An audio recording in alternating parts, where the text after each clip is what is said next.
usually if a cemetery is haunted, it's because of something that happened on the land, or you have unmarked graves, something like that. But so I'm not sure whether whatever's in that house is connected to someone that was brought there for the mortuary or someone who lived there. Yeah. But my thinking on that is that you at a funeral home, you have so much grief, you have so much pain, you have so much sorrow. You know that this is the last place where those on this side are able to pay their respects and see their loved ones who are going to be in a few days gone forever, except in the impressions of their heart. And I've always said, well, what about a funeral home, a mortuary? Well, no, we've never heard anything like that. And to me, it made no sense. But yet these same people who say, well, no, nothing in a mortuary, are telling me ghost stories from cemeteries left, right, and center. And yeah, you're like, wait a second, something's wrong here. So thank goodness, 23 years later, Lisa Livingston Martin comes on the show and vindicates me. So thank you very much for that, counselor.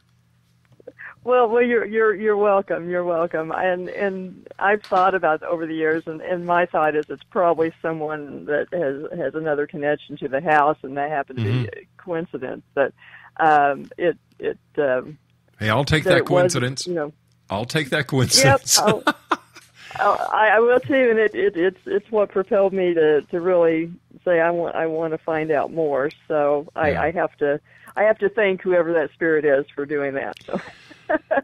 I understand that Route 66 that goes through Missouri is rather haunted.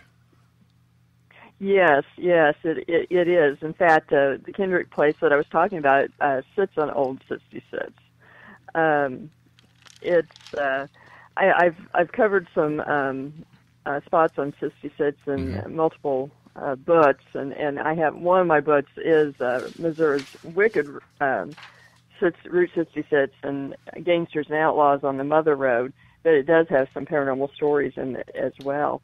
But yeah, there are places all across the state that are very, very haunted, and from St. Louis all the way down to the southwest corner at Joplin, and actually one story almost goes clear across the state and ended up just over the state line in Kansas.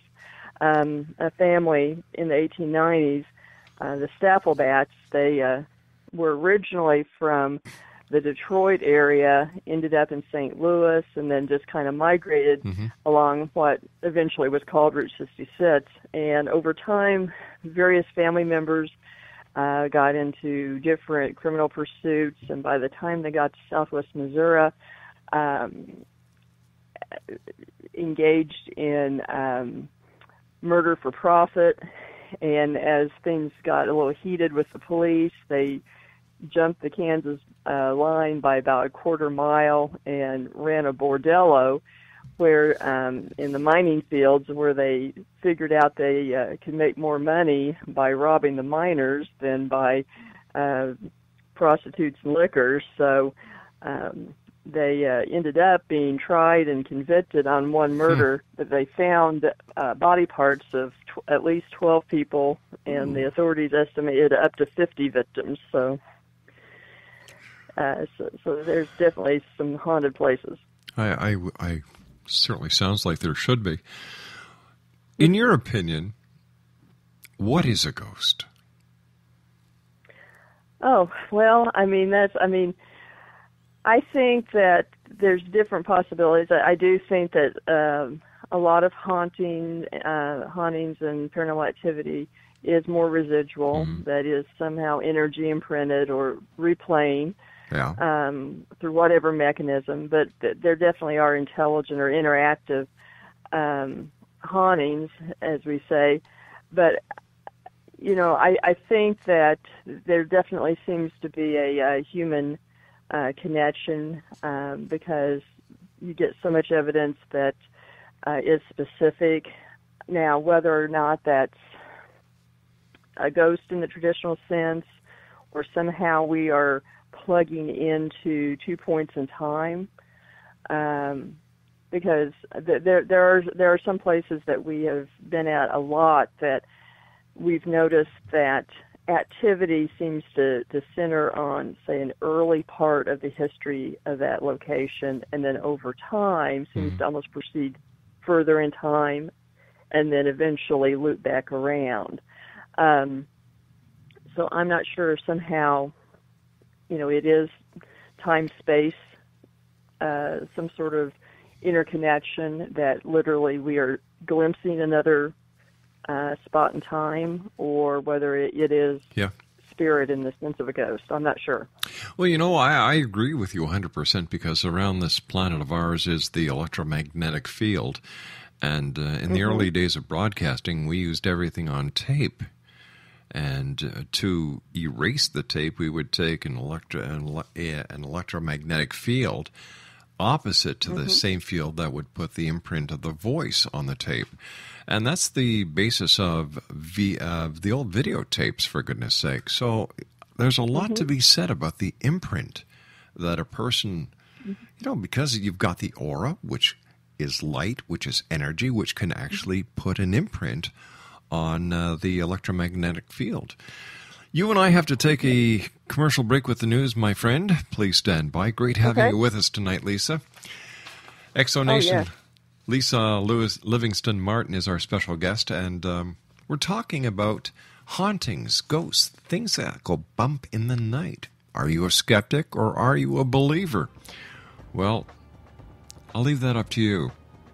Visit Lisa's website. She is the co-leader in Paranormal Science Lab at www.paranormalsciencelab.com. This is the X Zone, a place where people dare to believe, dare to be heard Monday through Friday from 10 p.m. Eastern until 2 a.m. Eastern. And then the show is repeated in its entirety every 6 hours in the 24-hour clock as we go around the world on the X Zone Broadcast Network and our fine family of broadcast affiliates and satellite providers. We'll be back on the other side of this commercial break with the news. Don't go away.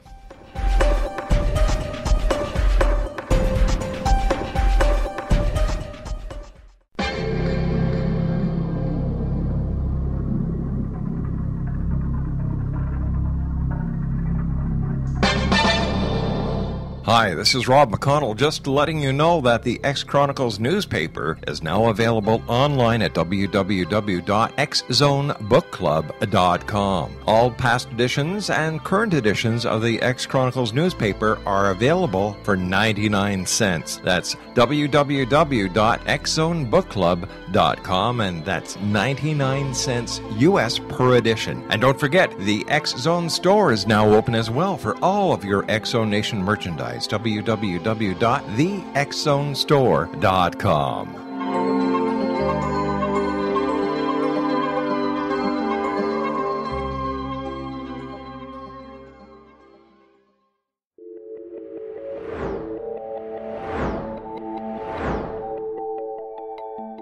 Do you have a dis-ease that you would like to alleviate through a natural means? Have you been contacted by angels, ghosts, or even extraterrestrials and want to validate these experiences? Or would you simply like to speak with someone who can help you find your life's purpose? I'm Dr. Joseph Mara, and I'm offering my services free of charge for first-time clients contacting me during the month of April.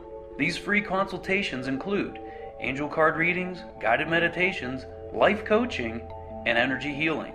If you have always wanted to explore these types of experiences but were skeptical or simply could not afford them, then take advantage of this free special offer. Contact me through my website, aguidinglight, spelled LITE.com, to schedule your consultation today. Until then, I offer you love, light, and laughter.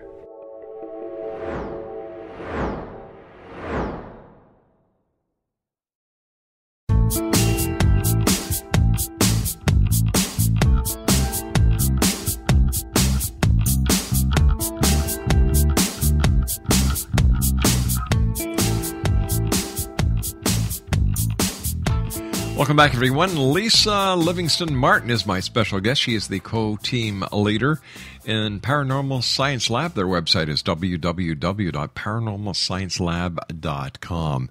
Lisa, let me ask you a question. Why is it that there are so many hauntings and so many residual hauntings in asylums, jails, and bars. Like, if it was just restricted to the asylums and the jails, I could understand the grief, the hatred, the animosity that must build up in a jail and in asylums.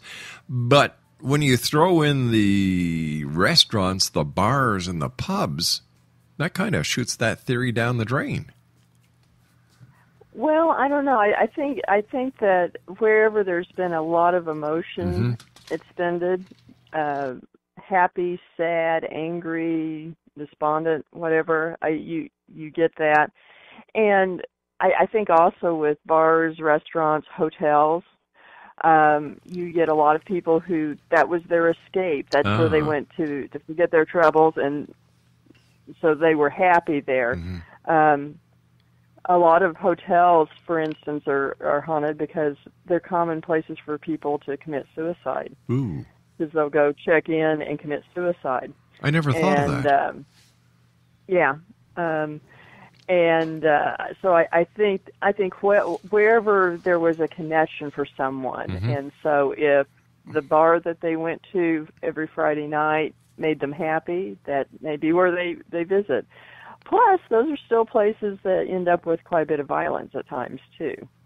Would the addition of alcohol have anything to do with the ghosts within the hotel? And does alcohol or a drug play any part in general hauntings or ghosts activity? Interesting question.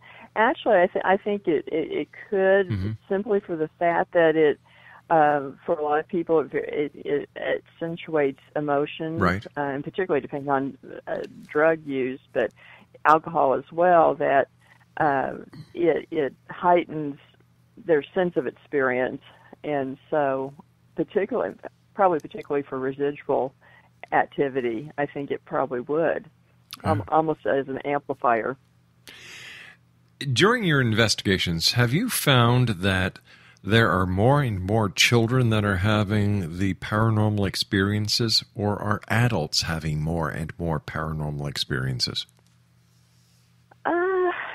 Well, there's a lot of both, but I almost would say that our experience in the last few years is that more cases where adults are having experiences where, a few years ago it seemed to be more of them centered on children. And I think maybe part of it is because there's been a lot more exposure and all the TV shows, etc., that I think people are opening themselves up to experiences or just admitting it.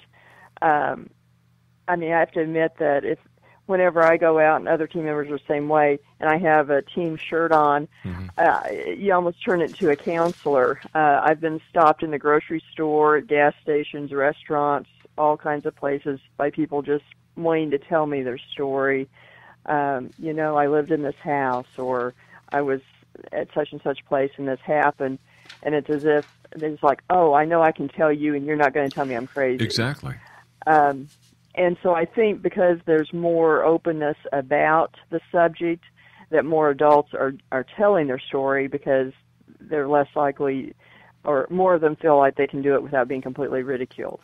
When you and the other members of your team go out to a location to conduct an investigation, how do you proceed?